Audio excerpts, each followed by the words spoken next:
For the longest while, Ghost Ship was the punchline to a joke for me and a lot of my friends.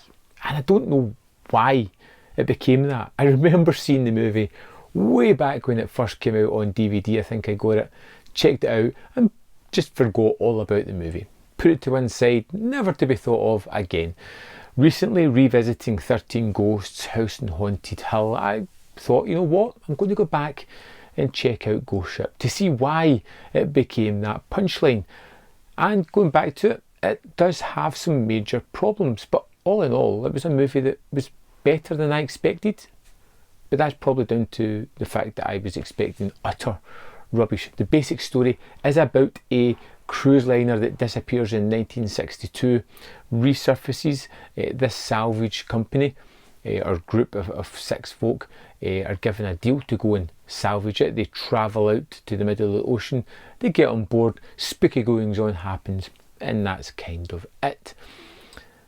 The movie is basically a haunted house tale with the boat in place of the house. They are trapped on this. There is nothing, nowhere to get away from it. There is lots of ghosts looking to add them to the souls aboard this ship. Now, there are some things that I really like about this movie. The opening is really fun, and it doesn't waste any time in decimating as many people as they can in one fell swoop in terrifically gory fashion. And what I like best about this is they show you the ramifications of what has actually just happened. The blood, the guts, the gore, it is all prevalent within the first couple of minutes of this movie, and it is terrific to sit down and just check out. People are cut in half, heads are lopped off, people are crawling about in their own entrails, looking at their severed lower halves of bodies. It is gruesome, bloody, practical, and just so much fun, and gave me high hopes for the rest of the movie. The movie never quite matches that, but it did give me high hopes for the rest of this film. Swiftly after that, we're introduced to Gabriel Byrne and his team of salvage experts. These are all kind of loners that have galvanised together as a type of family.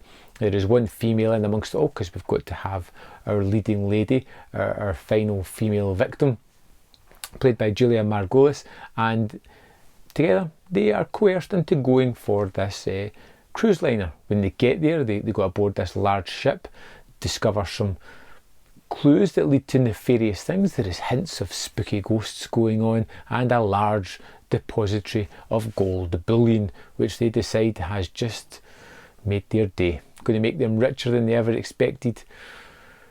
But there is something nefarious going on. Something looking to take out this crew. Lots of ghostly action across the board. In a movie that was primarily pretty fun. It was a little bit long. That felt similar to things that I had seen before. You know, the dilapidated and rotten ship is a nice backdrop to what happens here. There is moments that we've seen before in other movies where time winds back, the rot goes away, and we are thrust back into 1962 with some of the characters that were there, whether it be the lounge singer in a fully furnished showroom, singing to one of our characters, talking to one of them, teasing them, taunting them. It does that a few times throughout the movie. It has the ghosts become more and more into the movie as it goes on. Some of them are up to no good. Some of them are trying to give information to our characters. It's actually a fun movie. It's not something that is ever going to set the heather alight. It's not a classic, but it's not as bad as I remembered. And I don't know why I thought of it as poorly as I once did. There is some special effects in this that are less than desirable, but most often than not, it is a fairly enjoyable movie.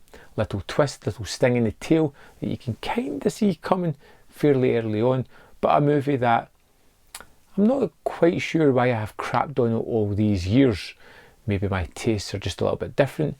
Maybe I was looking for something a little bit crappy just to give me that kick of unimportant popcorn movie etiquette that I really wanted. This gave me it. This is a forgettable movie. It's fun, enjoyable while you're there, but once you leave the cinema, you're probably never going to have to think about it again.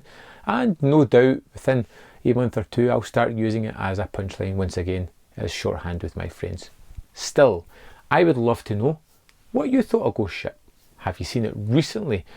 Do you have bad memories of it, or did you think it was better than you first thought? Let me know in the comment box below, and I'll see you next time on Man vs Film.